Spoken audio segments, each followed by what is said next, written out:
یوں تو استنبول میں سیاحوں کو دیکھنے کے لیے بہت مقامات ہیں، مگر استنبول کا کاپیلی بازار، اسے شاندار بازار بھی کہہ سکتے ہیں، اپنی نوعیت کا ایک منفرد بازار ہے۔ اس قدیم بازار کی تعمیر سلطان محمد نے 1455 میں شروع کی تھی اور سن 1461 میں مکمل کی۔ اس کے بعد سلطان سلیمان نے اس کی شان میں اور اضافہ کیا، مگر 1894 کے زلزلے میں اسے بہت نقصان ہوا اور اس کی دوبارہ تعمیر کی گئی اور کئی اور دکانیں اس میں اضافہ ہوئیں۔ یہاں پر ہر روز ہزاروں لوگ آتے ہیں۔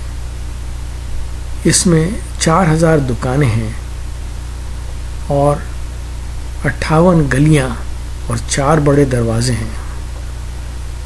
اس میں 2 بڑی مسجدیں ہیں، جس میں سلطان بہزت مسجد بھی ہے اور وہ ایک دروازے میں کھلتی ہیں۔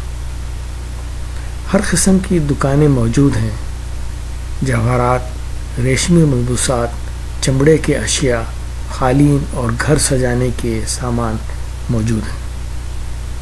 اور کمال کی بات یہ ہے کہ یہ ساری دکانیں اور گلیاں ایک ہی چھت کے نیچے واقع ہیں۔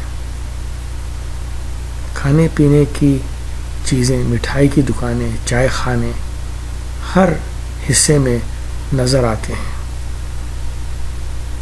مگر ایک بات ضرور یاد رکھیے گا کہ یہاں پر سودے بازی یا چکانا اشیاؤں پر بہت ضروری ہے، اور لوگ یہ کہتے ہیں کہ کم سے کم قیمت سے سودا اپنا شروع کریں۔